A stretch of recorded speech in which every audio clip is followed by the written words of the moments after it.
buenas tardes, queridos amigos, hermanos de Península Viva. Estamos transmitiendo este domingo 12 de abril del año 2020 desde nuestra sede en el Hotel Las Hamacas en Acapulco, Guerrero. Y hoy estamos celebrando el Domingo de Resurrección. Y el tema que hoy hemos puesto en nuestra promoción, en nuestra publicidad es: ¿cómo puedo estar seguro de que Jesús resucitó? ¿Cómo puedo estar seguro de que Jesús resucitó? Y seguramente usted tiene dudas. Y si usted tiene dudas de si Jesucristo resucitó o no, yo le digo algo, no se sienta mal. Hubo un discípulo, alguien que estuvo casi 3 años con Jesús, pegado con él de día y de noche, el famoso discípulo Tomás. Y Tomás tuvo sus dudas de lo que Cristo estaba haciendo, y dudó de cuando Él fue a la cruz, y dudó de cuando Él resucitó. Así que la famosa frase de Tomás fue esta: si no viere en sus manos la señal de los clavos, y metiere mi dedo en el lugar de los clavos, y metiere mi mano en su costado, no creeré. Así que si Tomás, muy cerca de Jesús, tuvo sus dudas, y bueno, usted a 2000 años de la vida y el ministerio del Señor Jesucristo tiene sus dudas, no se sienta mal. Es parte de que somos seres humanos y que tenemos nuestras dudas. Pero bueno, ¿por qué la pregunta? ¿Por qué la pregunta de cómo puedo hacerle para estar seguro de que Jesucristo resucitó? ¿Por qué es tan importante que usted pueda creer en la resurrección del Señor Jesucristo? Bueno, nada más imagínese. Para las iglesias cristianas, la resurrección del Señor Jesucristo es el fundamento de su fe, es el fundamento de las iglesias, es el fundamento de la fe que profesamos. Y si no fuera cierto que Jesús haya resucitado, eso significaría que entonces cada iglesia es una falsedad, es un engaño, y sería como resultado que millones de cristianos en el mundo estaríamos engañándonos a nosotros mismos. Pero, ¿y si fuera totalmente lo contrario? Si es real que Jesucristo sí resucitó, y si usted hasta este momento no le ha dado la importancia que este evento tiene, esto significaría que hoy, después de ciertas evidencias que vamos a platicar, usted debería tomar una decisión. ¿Cuál es su decisión frente a un Jesucristo que Jesús resucitó y que hoy día está sentado en su trono, reinando sobre todos nosotros? Estas dos opciones solamente son: o usted puede creer que Jesús fue una leyenda, fue un mito o fue una buena historia, lo cual no tiene nada que ver con nosotros, o usted puede y debería caer de rodillas frente a aquel Jesús que hoy día es nuestro Señor. Y bueno, esta prédica la vamos a basar en lo que dice el Evangelio de Mateo, capítulo 28. Son únicamente unos versículos que van a ir apareciendo paulatinamente en la pantalla. Lo voy a leer. Si usted tiene su Biblia en su casa, usted puede seguir la lectura. Y aprovecho para mencionar, si usted tiene su Biblia, también consígase una libreta, una pluma. Va a ser muy importante que usted tome nota de lo que hoy estamos diciendo, para que usted después pueda corroborarlo, pueda confirmarlo en otras fuentes y vea que lo que aquí estamos planteando es algo serio, es algo formal, es algo real, es algo en lo que usted puede basar su fe. Bueno, si me permiten, voy a leer lo que dice este pasaje. Es sobre la resurrección, es la mañana cuando el Señor Jesucristo resucitó. Dice Mateo 28, del 1 al 10: después del sábado, al amanecer del primer día de la semana, María Magdalena y la otra María fueron a ver el sepulcro. Sucedió que hubo un terremoto violento, porque un ángel del Señor bajó del cielo y, acercándose al sepulcro, quitó la piedra y se sentó sobre ella. Su aspecto era como de un relámpago, y su ropa era blanca como la nieve. Los guardias tuvieron tanto miedo de él que se pusieron a temblar y quedaron como muertos. Él dijo a las mujeres: no tengan miedo, sé que ustedes buscan a Jesús, el que fue crucificado. No está aquí, pues ha resucitado, tal como dijo. Vengan a ver el lugar donde le pusieron. Luego vayan pronto a decirle a sus discípulos Él se ha levantado de entre los muertos y va delante de ustedes a Galilea, allí lo verán. Así que las mujeres se alejaron a toda prisa del sepulcro, asustadas, pero muy alegres, y corrieron a dar la noticia a los discípulos. En eso Jesús salió a su encuentro y las saludó. Ellas se le acercaron, le abrazaron los pies y lo adoraron. No tengan miedo, les dijo Jesús. Vayan a decirles a mis hermanos que se dirijan a Galilea, y allí me verán. Hasta aquí el pasaje. Déjenme hacer brevemente una oración. Padre, estamos hoy abriendo tu palabra y rogamos que lo que podamos leer y entender de ella sirva para confirmar nuestra fe y el llamado que tú nos has hecho. Que tu Espíritu nos dirija en esta meditación en el nombre del Señor Jesús. Amén. Bueno, el punto y la clave de esta plática es: ¿y cómo puedo estar seguro? ¿Cómo puedo saber? ¿Cómo puedo estar tranquilo sabiendo que creer en Jesucristo no es una leyenda? Que la resurrección, en el pasaje se mencionan algunos datos que son importantes y que nos van a ayudar a entender qué tan real fue esto que aquí se menciona. Y bueno, quisiera empezar por algunas cosas que le llamamos hechos físicos.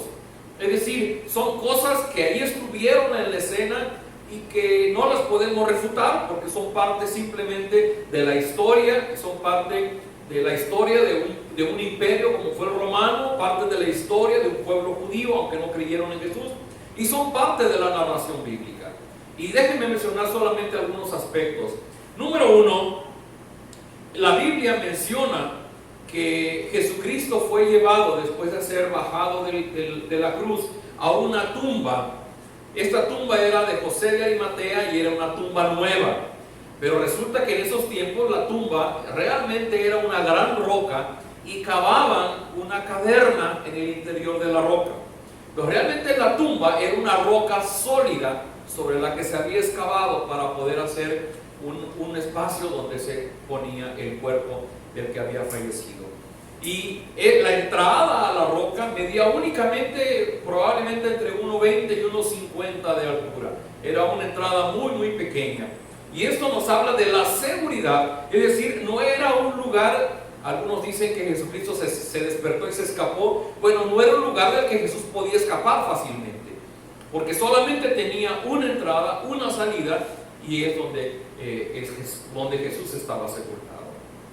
El siguiente hecho que se presenta aquí dice, cuando leemos los evangelios y completamos la narrativa de la crucifixión y después de cuando lo llevaron al sepulcro, dice que lo bajaron y lo embalsamaron para poder sepultarlo.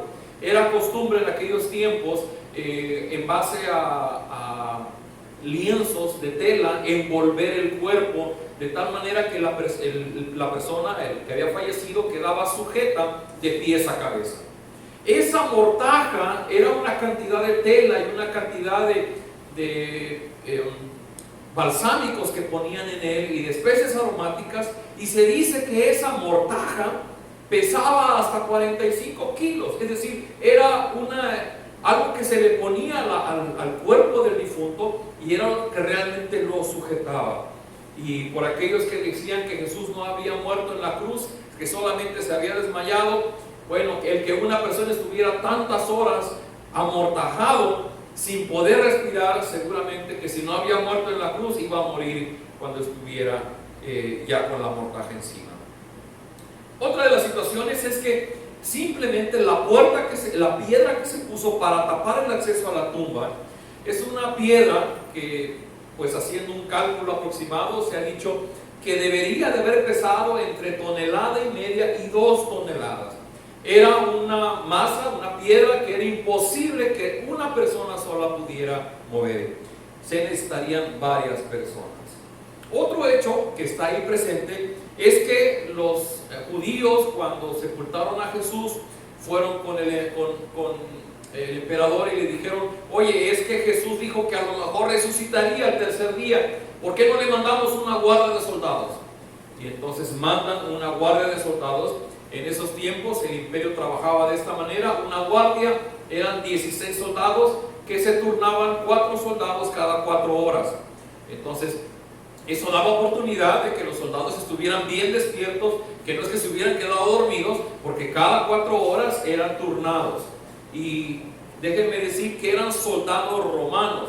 En estos tiempos estamos hablando de un imperio, la parte más importante del imperio, y seguramente los soldados que estaban ahí eran soldados que estaban debidamente armados, debidamente equipados, eran personas que sabían luchar, que sabían pelear, y que no tan fácilmente los discípulos iban a llegar y los iban a hacer a un lado para poder abrir la tumba.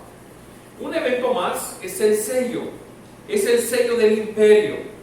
Este sello en estos tiempos, el que alguien pudiera romper un sello de un emperador, era uno de los delitos más grandes que pudiera presentarse. Y obviamente el que tuviera el sello del emperador sobre la roca era una evidencia de que no fácilmente cualquier persona iba a poder llegar a introducirse. Estos son hechos físicos de cosas que existieron y fueron parte de la escena donde se lleva la narrativa de la resurrección. Esto no lo podemos inventar, simplemente sucedió y así se llevó a cabo la resurrección del Señor Jesús. Pero junto a estos hechos se van dando ciertas situaciones. Déjenme platicar de lo que llamamos hechos evidentes o situaciones evidentes. Por ejemplo, hemos hablado del sello. El sello estaba roto. Sucede que cuando en el Imperio Romano por alguna razón se violaba un sello, el imperio era tan determinante que no paraba hasta que encontraba al culpable que hubiera roto un sello del imperio. Y una vez que lo hubieran encontrado, lo crucificaban boca abajo. Y en el pasaje y en la historia no se habla de que hubieran crucificado a alguien por haber encontrado que el sello fue violado. Es decir, el pasaje del Evangelio dice que fue un ángel que provocó un movimiento brusco de la tierra, la piedra se movió, se rompió el sello, y bueno, si alguien rompió el sello fue ese ángel del Señor que descendió para la resurrección del Señor Jesús. Y un hecho evidente que está ahí es que ningún soldado, ninguna persona fue castigada por el sello del Imperio Romano. Número 2. La piedra que tapaba la puerta de la tumba, por la forma en que está descrita la tumba, la piedra debería de removerse un poco en ascendente. Entonces, si estamos pensando que fueron unos discípulos y encima de que estaba la guardia de los soldados y encima quisieron romper el sello para remover la piedra, era un problema doble, porque además de que la piedra era muy pesada, debían moverla en un sentido ascendente en el terreno donde estaba, y esto complicaba bastante la situación. Número 3, la tumba estaba vacía y hay testigos de esto. Número 1, el Evangelio dice que bueno, fueron María Magdalena y María, Pedro, Juan, los discípulos fueron y vieron que la tumba estaba vacía. Pero no solamente esto, también los guardias, los soldados dieron testimonio de que la tumba ya estaba vacía, que Jesús no estaba dentro. Y además ellos fueron con los líderes judíos, y los líderes judíos constataron que la tumba estaba vacía. Y no solamente los líderes judíos, fueron con los líderes romanos, los líderes del imperio, y también validaron que la tumba estaba vacía. Vean cuántas personas involucradas en este evento. La tumba estaba vacía, lo vieron los discípulos, lo vieron las mujeres, lo vieron los soldados, lo vieron los judíos, lo vieron los romanos. Todo el mundo se dio cuenta que había una tumba vacía. Otro aspecto más es que se dice que en estos tiempos, cuando un soldado había fallado en su trabajo o se quedaba dormido en su puesto cuidando una situación de esta naturaleza, si por su culpa aquello salía mal y había un error, no solamente era sacrificado el soldado, sino toda la guardia, los 16 soldados. Y hay un evento interesante allá en Mateo 28, 13 y 14, que fueron los soldados corriendo con los líderes de los judíos, con los sacerdotes, y le dijeron, la tumba está vacía, y cuando hubieron constatado los líderes judíos que esto había sido cierto, dice el pasaje del Evangelio que les dieron dinero a los soldados y dijeron, ¿saben qué? Pues ustedes digan que en la noche vinieron los discípulos y se robaron el cuerpo para decir que había resucitado. Dice, y no se preocupen, nosotros vamos a hablar con el emperador para que ustedes no sean castigados. Esto está hablando de que, bueno, hubo un complot, hubo un contubernio entre los soldados y las autoridades judías para tapar una circunstancia que de por sí no tenía mucha explicación. Y el hecho es que ningún soldado perdió la vida ni fue castigado porque la tumba fue abierta y porque se rompió el sello. Otro evento importante es la misma mortaja. Si nosotros quisiéramos suponer que Jesucristo se escapó o que los discípulos se robaron el cuerpo, dice el pasaje del Evangelio que cuando las mujeres y Pedro y Juan entraron al sepulcro, encontraron los lienzos en su lugar. Lo dice claramente el Evangelio. ¿Qué significa esto? Que simplemente el cuerpo de Cristo, que fue transformado de una materia física a una materia espiritual, simplemente se desapareció y dejó los lienzos en el lugar y en la forma que su cuerpo había guardado. De esa manera la tumba no es que estuviera vacía, la tumba no estaba vacía porque tenía dentro los lienzos de la mortaja del cuerpo del Señor Jesús. Estos son hechos evidentes y por si fuera poco, es un evento que todavía hoy, año 2020, seguimos celebrando y sigue paralizando nuestra actividad común para la celebración de un evento tan importante como es la venida del Señor Jesucristo y su resurrección. Los hechos físicos que hemos mencionado y las situaciones evidentes que estamos platicando resultan más creíbles que las teorías que afirman que Jesús no resucitó. Simplemente déjenme hablar de un par de ellas. Son risibles, pero una de ellas dice, por ejemplo, que en realidad pues las mujeres y los discípulos, un poco turbados en su mente por la muerte del Señor Jesús, se equivocaron de tumba, que fueron a una tumba que era similar y que por eso dijeron que había resucitado, porque encontraron una tumba vacía que se parecía a la que Jesús había sido puesto y que por eso ellos habían dicho que Jesús había resucitado. Los elementos que hemos hablado, todo lo que hemos dicho de la evidencia de una tumba vacía, desde luego da respuesta a esta supuesta teoría que pudiera haber. Y una más que se ha llegado a afirmar es que Jesús realmente no murió en la cruz del Calvario, que Jesús simplemente llegó un momento en que se desmayó y que lo amortajaron y desmayado lo metieron a la tumba, y que hubo un momento en que Jesús despertó y él mismo se liberó y él mismo salió de la tumba. Pero pasa por muchos incidentes. Por ejemplo, dice el Evangelio que cuando él hubo expirado, los soldados atravesaron su costado con una lanza y de él salió agua y sangre. Y ustedes saben muy bien que cuando de un cuerpo sale agua y sangre es la mejor evidencia de que una persona ha fallecido. También está el hecho de que una vez que las personas morían, los mismos verdugos, los mismos soldados que habían ejecutado la crucifixión, debían dar fe y constancia de que la persona había muerto y expedían un certificado por la persona que había sido sacrificada. Y bueno, los verdugos hicieron su trabajo y los verdugos constataron que Jesús había muerto.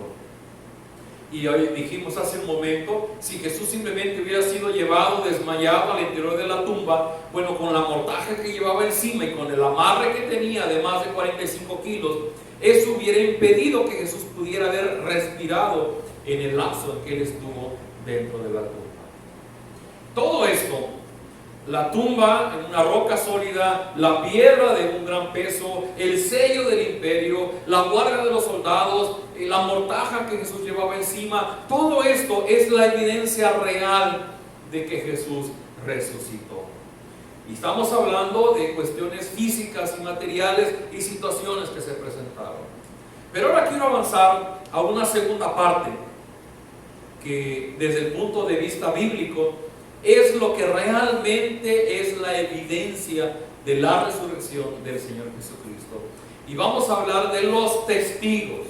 Hay testigos de muchas naturalezas y rápidamente vamos a hablar de algunos de ellos. Quiero basar, los que están en casa y pueden apuntar, por motivos de tiempo no es posible leer la primera carta de Corintios, capítulo 15, versículos 3 al 8. Primera carta a los Corintios, capítulo 15, versículos de 3 al 8. Pero en esta carta Pablo está escribiendo a los Corintios y les está diciendo que él está entregándoles el mismo mensaje que él recibió, que Cristo murió por nuestros pecados conforme a la Escritura, que fue sepultado y que resucitó al tercer día. Y Pablo está diciendo muy claramente que Jesús le apareció a Pedro, que luego Jesús le apareció a los 12 discípulos, luego Jesús le apareció a 500 personas al mismo tiempo, luego le apareció a Jacobo, su hermano, también llamado Santiago, y también después le apareció a todos los discípulos, y dice Pablo, y al último, como un abortivo, después se me apareció a mí. Cuando Pedro estaba predicando en el día del Pentecostés en Jerusalén, estaba predicando frente a miles de judíos y de gentiles. Y hay una parte en Hechos 2:32 donde Pedro dice: varones israelitas, a este Jesús Dios lo resucitó y de ello todos nosotros somos testigos. Solamente piensa en esto. Pedro está predicando a pocos días de la resurrección del Señor Jesús. El Señor Jesús ya había ascendido a los cielos. Y Pedro está frente a miles de personas. Y en su predicación él se atreve a decir que está hablando de Jesús, a quien Dios le resucitó. ¿Sabe cuál fue la consecuencia de esa predicación ante esos miles de personas? Dice el texto bíblico ahí en Hechos que ese día como 3,000 personas se convirtieron al cristianismo. ¡Wow! Uno pudiera decir, bueno, si Pedro se atrevió a decir una mentira, a afirmar algo falso frente a miles de personas, era para que lo hubieran lapidado, lo hubieran apedreado. Pero por el contrario, lo que sucedió es que 3,000 personas creyeron en el testimonio, porque Pedro lo vio, porque Juan lo vio, porque los discípulos vieron a Jesús resucitado.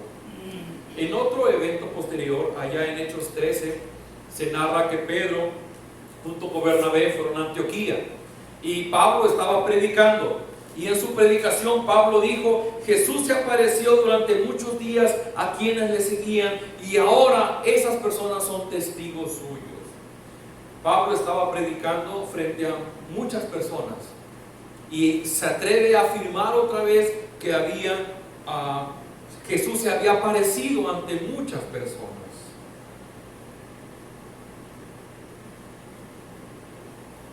Y sucedió entonces, como consecuencia de esa predicación, que al día siguiente, que era día de reposo, dice la Escritura que casi toda la ciudad quería seguir escuchando el mensaje de Pablo y Bernabé.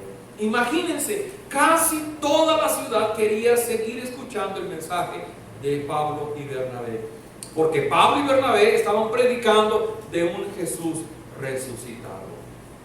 Entonces, número uno, tenemos como, además de los hechos físicos y situaciones evidentes, bueno, tenemos que se generaron muchos testigos después de la resurrección del Señor Jesucristo.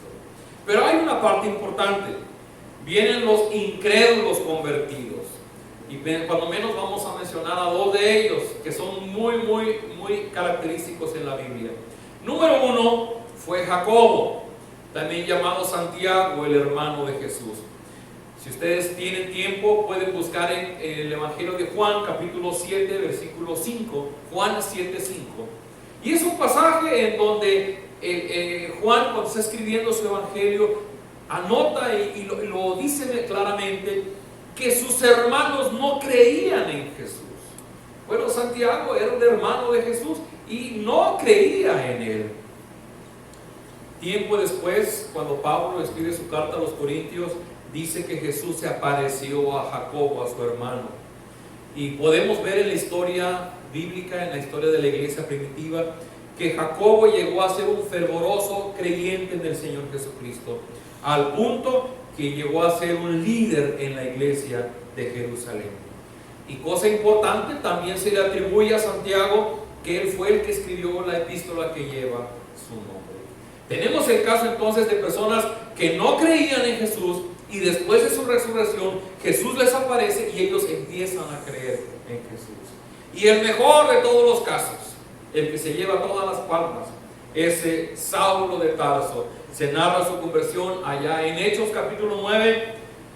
Saulo de Tarso, perseguidor de cristianos, con una inmejorable preparación académica y religiosa, de grandes maestros israelitas, judíos, y todos los títulos que lo acreditaban para ser representante de los líderes judíos y poder perseguir a los cristianos y acabar con esos que eran blasfemos del reino de los cielos.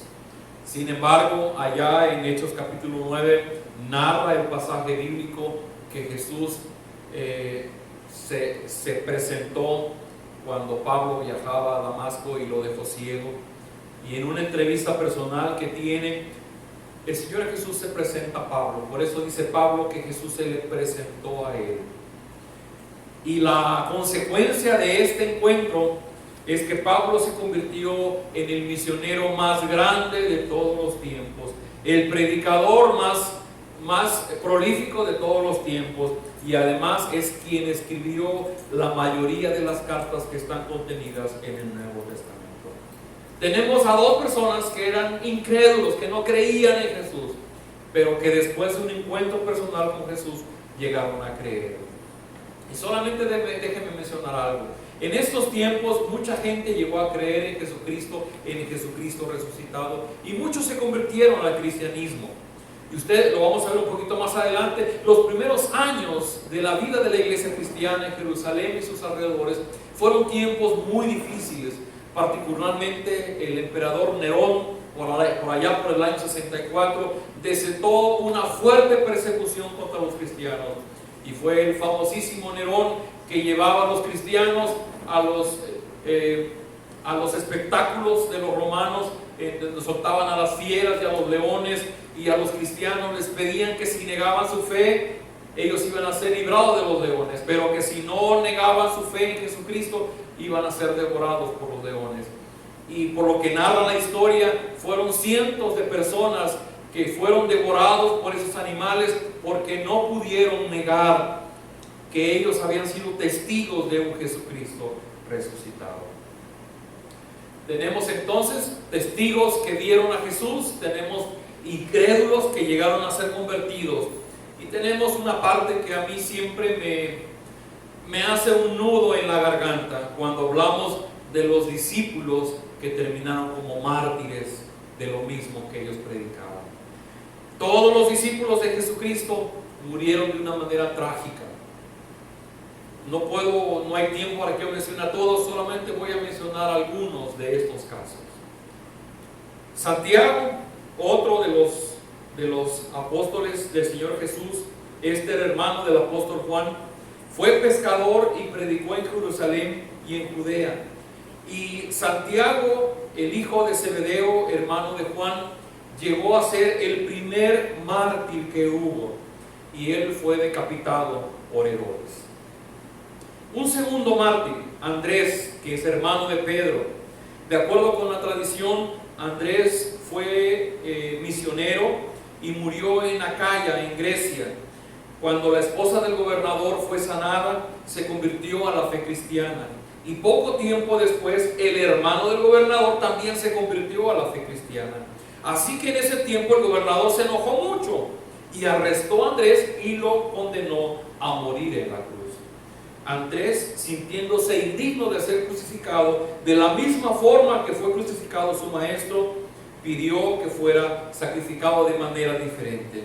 Así que fue sacrificado en una cruz en forma de X, lo cual hasta el día de hoy es llamada la cruz de San Andrés, y es uno de los símbolos apostólicos. Uno más, Bartolomé o Natanael, que vivió en Caná de Galilea. La tradición dice que fue misionero en Armenia, y Bartolomé se transformó en uno de los misioneros más aventureros de la iglesia. La tradición dice que él también predicó en la India. Murió como mártir de su Señor. Fue despellejado en vivo con cuchillos. Los antiguos lo pintaban con la piel en sus brazos como quien llevaba un abrigo, porque la tradición cuenta que su martirio consistió en que le arrancaron la piel de su cuerpo, estando él aún vivo.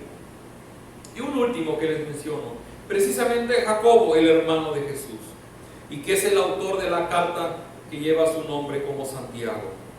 La tradición dice que su muerte, que el sumo sacerdote Anás le ordenó renegar de Jesús, pero Santiago, que estaba en lo alto del templo, aprovechó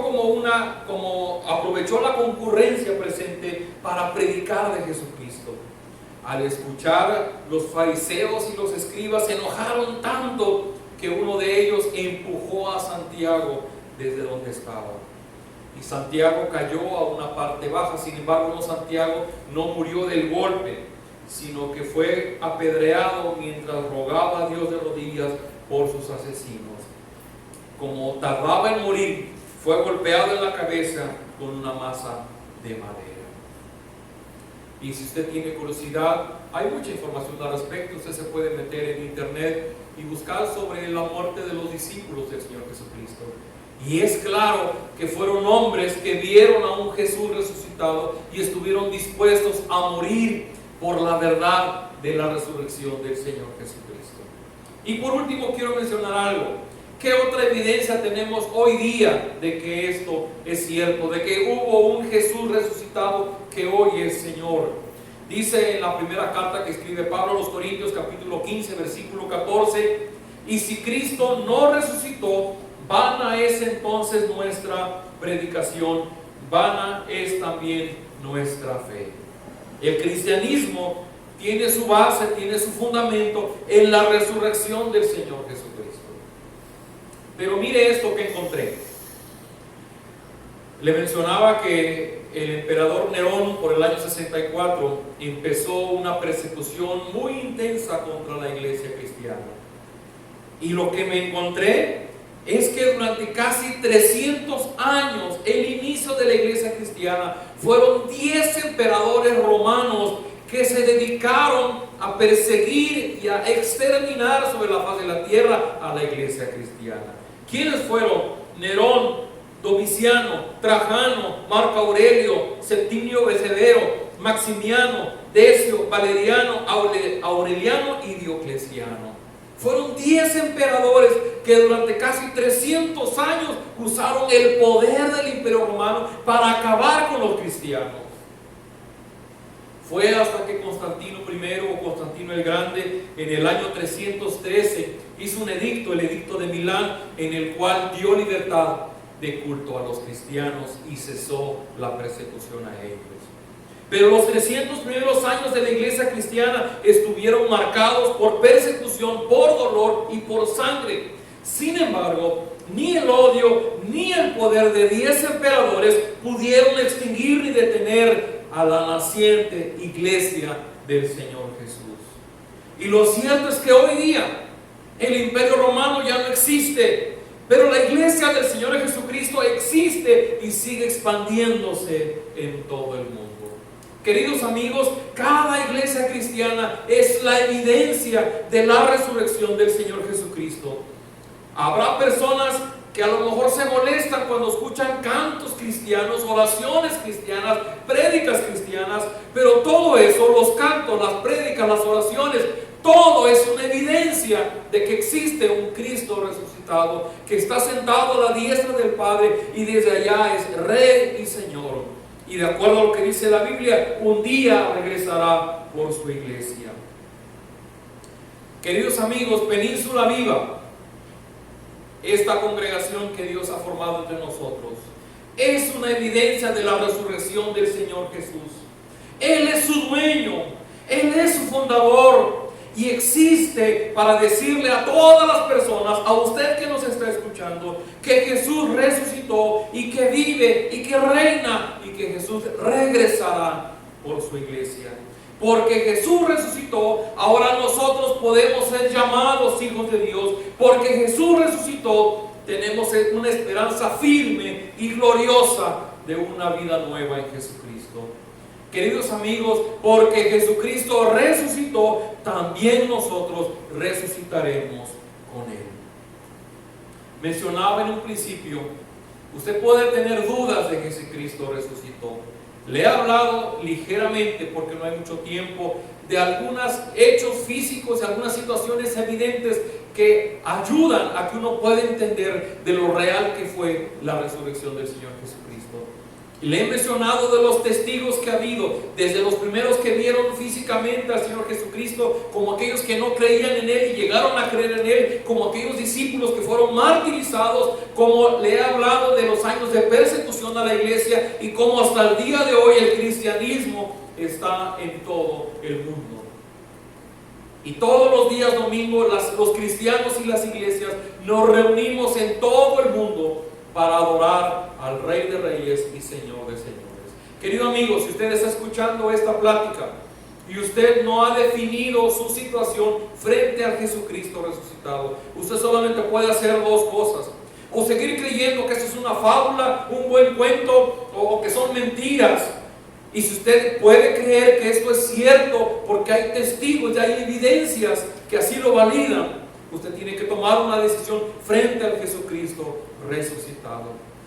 Y usted, si quiere responder al Jesucristo resucitado, únicamente tiene que admitir su autoridad, Él como Rey y Señor del universo y de nuestra vida. Estamos viviendo tiempos difíciles frente a la amenaza real del COVID-19 o coronavirus. Yo sé que muchas personas tienen miedo, tienen pánico. El futuro es incierto.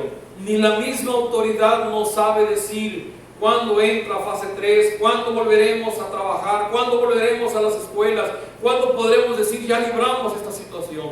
Y dependemos de muchos elementos para poder tener un poco de seguridad. Lo único que es seguro ahorita es quédate en casa, guarda sana distancia, lava tus manos, estornuda y cubre tu cara. Pero el resto es en total inseguridad. Y yo quiero en estos días, precisamente de la inseguridad que vivimos, a que tú puedas tener en el Jesucristo resucitado una fuente de esperanza, una fuente de paz, una fuente de tranquilidad, que tú puedas decir: Señor, no sé lo que venga el día de mañana, pero lo único que yo sí sé es que el Jesucristo resucitado es mi Señor, es mi Salvador. Él está al tanto de mi vida. Y saber que en el peor de los casos, Él me abrigará, me llevará en sus brazos hasta la mismísima eternidad. Yo quiero invitarte, querido amigo que nos estás viendo a través de esta prédica. Es un buen tiempo para orar, y es un buen tiempo para alabar al Jesucristo resucitado, y es un buen tiempo para que tú puedas supeditar tu vida, entregar tu vida a la autoridad del Señor Jesús. Yo te invito aquí donde estás, inclines tu rostro y acompáñame en esta oración. Si puedes, repítela en tu mente y hazla con todo tu corazón para el Señor. Y dile así: Padre nuestro, alabamos y bendecimos porque tú eres bueno. Porque un día tú levantaste al Señor Jesucristo de la muerte y hoy Él ha resucitado. Y Jesús ahora es Rey y Señor. Señor, perdóname si yo no lo había entendido, si había estado lleno de dudas. Pero hoy puedo entender y puedo creer que esto es real. Y porque es real es necesario que yo tome una decisión frente a Jesús. Y yo quiero decirte que me perdones si en el pasado he vivido sin ti, sin tomarte en cuenta, sin comunicarme contigo, sin darme cuenta que de muchas maneras te he ofendido. Pero entiendo que lo que Cristo hizo en mi lugar es suficiente para que yo tenga el perdón de mis culpas delante de ti. Perdóname y lávame con la sangre de Jesucristo derramada en el Calvario. Recíbeme como parte de tu familia. Y hoy, Señor, permíteme experimentar la plenitud, que así como Cristo fue resucitado de los muertos, yo pueda resucitar a una nueva vida. Una vida de esperanza, una vida de paz, una vida de tranquilidad. Que aunque no entiendo lo que sucederá en estos tiempos, que aun cuando el coronavirus amenaza con dañarnos en nuestra salud, en nuestra economía, en nuestro trabajo, saber que tú eres mi Señor y mi Salvador me da paz, me da tranquilidad, porque tú estás en control. Gracias por abrir mis ojos. Ayúdame a seguirte conociendo y amarte cada día más. Lo rogamos en los méritos de Cristo Jesús. Amén. Querido amigo, pues lo hemos dicho en otras ocasiones, esperamos que algún día pase la pandemia. Algún día las autoridades dirán, ahora sí pueden reunirse. Y nos dará mucho gusto que después de este tiempo que nos has seguido en las redes, tú tengas la inquietud de venir a conocer Península Vida, aquí en Acapulco, en el Hotel Las Hamacas. Vamos a orar porque ese día llegue, pero mientras te invitamos a que sigas conectado con nosotros, ya sea en Facebook o en YouTube, Península Viva Acapulco.